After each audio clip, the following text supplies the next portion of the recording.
श्रीमहागणाधिपतये नमः। श्रीगुरुभ्यो नमः। श्रीगुरुचरितं प्रथमोऽध्यायः। नौम्युदेति यदज्ञानाज्जगद्रज्ज्वहिवत् पुनः यत्तत्त्वं मीलति ज्ञानां तं चिदानन्दसद्गुरुं भात्यनेकवदेकं सद्धिभेदादेकरूपया विदास्यैक्यं परं ब्रह्म तत्सत्यं दत्तसंज्ञितम् बोद्धुं भूत्वा त्रिपुत्रः स्वपदरसपरान् दिव्ययोगेन बालान् दत्ताख्यः कार्तवीर्यं यदुमपि च समान् स्वाश्रितान् उद्दधार भूयोऽन्यान् श्रीपदाख्यः पुनरपि नृहरिः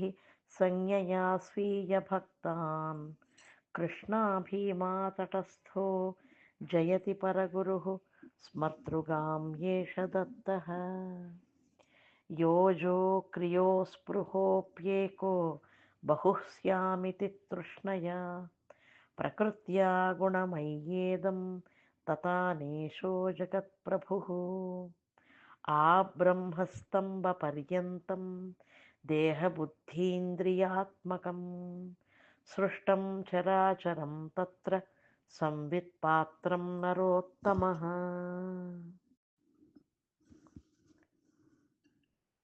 इन्द्रियार्थे स्थितौ रागद्वेषौ येन जितौ स तु दैवी सम्पल्लभेन्मोक्षं तदर्थं सम्भवत्यजः गाढं प्रियोऽस्य भगवांस्तस्यायमपि तादृशः गुप्त्या अवतरत्यस्य लीलाधाम्नाप्यजो व्ययः युगे युगे अवतीर्यापि कार्यान्ते व्यसृजत्तनूः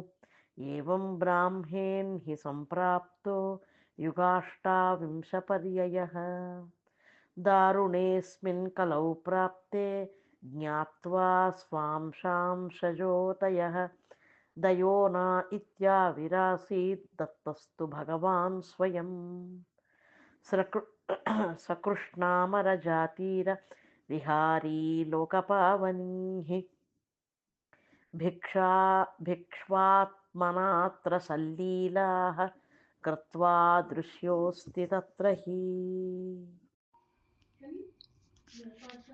ओङ्कारोच्चारणं जातमात्रेण नयनं तथा स्वर्णतामयसोऽभ्यासमृतेऽपि ब्रह्मपाठनं तत्त्वोपदेशनं पित्रोर्बाल्ये तीर्थाटनं तथा योगाख्यापनसन्न्यास वर्त्मसंस्थापनेऽन्यथा कथं भाव्यं द्राघरणं प्रतीपाचरणैरुजः तथा वाचोऽपि विद्वत्ता दानं स्राग्विप्रदुर्गतेः हरणं त्रिस्थलीयात्राचरणं मृतजीवनं वशागोदोहनं विश्वरूपाविष्करणं यतौ विद्वद्गर्वापहरणं निन्द्या स्याद्वेदवाचनं विश्वस्ताया अवैधव्यदानं कर्मप्रकाशनं जलदेधः पल्लवतां नयनं निष्कलस्त्रियै सुप्रजस्त्वार्पणं कुष्ठहरणं दृष्टिमात्रतः क्षणे अष्टग्रामगमनं छिन्नसस्यविवर्धनम् इत्यादिकं कृतं दिव्यं करोति च करिष्यति भपार्थिवरजोऽम्बुवंशकणकाः सन्तु कुत्रचित् भूयो अगणेयोरुगण गुणान् गुणयितुं ह्यलं लीलाप्रादुष्कृतगुणरूपो अरूपो गुणोऽप्यरम् श्रवश्रुत्या प्रविश्यान्तर्भक्तस्याघं धुनोत्यजः तदेकनिष्ठः पूतात्मा जीवन्मुक्तो भवेत्ततः निर्द्वन्द्वस्यारब्धभुजो देहः पततु वा न वा तत्राज्ञानसमुत्पन्न द्वन्द्वाभावः प्रवर्तते प्रारब्धान्ते स यात्येव कैवल्यं पदमुत्तमम् अयं हि ब्रह्म भूयाप्ति सत्पथो नाक्षिगोचरः मोहान्धानामसत्सङ्ग विवेकानां कुसम्पदाम् कृतस्ववर्णाश्रमदृष्टकर्मा विद्वान् सदिष्टो गुरुदेवभक्तः इहैव भुक्तिं च लभेत मुक्तिं सन्न्यासनेनैव पथा स योगी एवं सुवृत्तं महिमानमीशितुः श्रुत्वास्य भीमामरजागमे ययौ कश्चिद्भवभ्रष्टमनाः स्तुवन् गुरुं तप्तः शरण्यं श्रुतकल्पशाखिनम् गणेशं शारदां नत्वा श्रीगुरुं नामधारकः द्विजस्तुष्टावघोरेऽत्र नृधाम्ना विश्रुतं हरिं सर्वज्ञमां न जानीषे विश्वसाक्षिन्न चेक्षसे विलापो न श्रुतो विष्णो मम श्रुत्वाप्युपेक्षसे चेज्ञातेऽत्र क्व वैक्लव्यं कथं दैन्यं त्वयेक्षिते श्रुते चेच्छुकुतोऽप्यर्हा त्वय्युपेक्षा दयानिधे सर्वदेवेश्वरोऽपि त्वं नोऽपि कुलदैवतं त्वां हित्वा कथमं याचे वेद्मीशं त्वापि वेत्सि माम् सर्वोऽपि वेत्ति भूपं न भूपः सर्वं तथोचितम् अज्ञे तु त्वयि सर्वज्ञे कथं श्लाघ्यमिदं प्रभो नासेवकाया दात्रेऽपि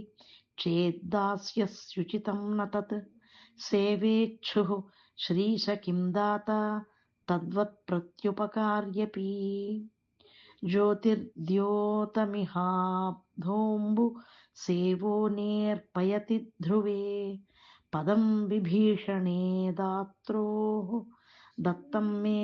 देह्यतः प्रियं पदं विभीषणे अदात्रोर्दत्तं मे देह्यतः प्रियम् निधयस्तेऽनुगादास्यः सिद्धय श्रीस्तु किङ्करी तत्ते किं भगवन् देयं किं कार्यं परिपूर्णते स्वसेवककुलं भूमौ पालयन्ति नृपा अपि कुतो मोपेक्षसे दीनं मत्पूर्वार्चितविश्वभृत् देवेश मे अपराधैश्चेदायास्यन्तर्विषादताम् देवेश मे अपराधैश्चेत् आयास्यन्तर्विषादताम् पत्ताडितार्भकैः किं नु प्रसूरुष्यति मानुषी जीवनं पितरो यत्र भिन्नावन्यतराच्छिशोः त्वं तु भयं मे किं कार्यं निर्घृणे विश्वभृत्वयि साहसं कुरु मेत्युक्त्वा यथा दारुभिनत्तिभिः तथा साहजिकैर्दोषैः निन्दां यंहः करोम्यहम् तथा साहजिकैर्दोषैर्निन्दां यंहः करोम्यहम् अघे पुण्यवतः प्रोक्तं प्रायश्चित्तमवेक्ष्य माम् आरात् पलायते भीत्या शार्दूलमिव शृङ्गिणी मालिन्यदोषभीत्या तु माशराशेः पृथक् किमु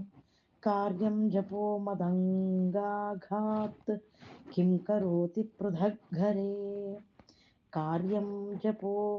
मदङ्गाघात् किं करोति पृथग्घरे मादृक्पापो हरे नास्ति भवान्दृङ् नास्ति पापः पाह्यनन्याश्रयं दीनं त्यक्त्वौदासीन्यमीश माम् द्रवन्त्यपि शिलाः श्रुत्वा मद्विलापं दयानिधे